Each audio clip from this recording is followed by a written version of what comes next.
అందరికీ నమస్కారం. ఈరోజు మన రాష్ట్రమే కాదు దేశమే నివ్వెరపోయేటువంటి ఒక సంఘటన ఇవాళ విజయవాడలో జరిగింది. వాళ్ళు నిజంగా మన ఆంధ్ర రాష్ట్రంలో ప్రతిపక్ష పార్టీలు చేస్తున్నటువంటి కుట్రలు రాజకీయాలు ఎంతగా దిగజారిపోయాయి అంటే నిజంగా ఇవాళ మీకు ఎదుర్కొనేటువంటి దమ్ము లేక గౌరవ ముఖ్యమంత్రి వర్యులు జగన్మోహన్ రెడ్డి గారికి వస్తున్నటువంటి ప్రజాదరణని తట్టుకోలేక వాళ్ళు భౌతికంగా కూడా ఆయన మీద రాళ్ల దాడి చేసేటువంటి దిగజారు స్థాయికి మీరు దిగజారిపోయారంటే ఇంకెంతకన్నా ఏమనాలి మిమ్మల్ని.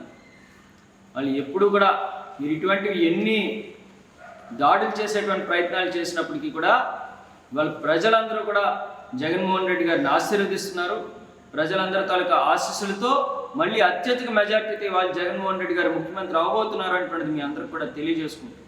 ఇవాళ ఈ ఆంధ్ర రాష్ట్రంలో ఉన్నటువంటి ప్రజలందరూ తాలూకా ఆశీస్సులు దీవెనలే జగన్మోహన్ రెడ్డి గారికి శ్రీరామ రక్షగా ఆయన ముందుకు నడిపిస్తాయనేటువంటి తెలియజేసుకుంటూ ఖచ్చితంగా మీరు చేసేటువంటి ఇటువంటి ప్రతి ఒక్క దాడికి కూడా రాబోయేటువంటి కాలంలో తిరిగి మీకు సమాధానం దొరుకుతుంది, చూసుకోండి ఖబర్దార్ అని చెప్పి నేను తెలియజేస్తూ ఇవాళ ఏదైతే మీరు ఇటువంటి దాడులు ఎన్ని చేసినా సరే వాళ్ళు జగన్మోహన్ రెడ్డి గారి గుండెల్లో భయం అనుకున్నది మీరు ఎప్పుడూ కూడా మీరు చూడరు. మరింత ధైర్యంతో మరింత స్ఫూర్తితో ఆయన ముందుకు సాగుతారని చెప్పి తెలియజేసుకుంటూ మరొకసారి చెప్తున్నాను, ఇటువంటి దిగజారుడు రాజకీయాలు చేస్తూ ఇటువంటి దాడులు చేస్తున్న ప్రతి ఒక్కరికి కూడా సరైనటువంటి సమయం వచ్చినప్పుడు మీ అందరికీ కూడా సమాధానం దొరుకుతుంది. మరి ఏదైతే మీకు దమ్ము ధైర్యం ఉంటే ఎట్లానో మరొక 4 రోజులు ఎన్నికలు ఉన్నాయి, అప్పుడు చూసుకుందాం.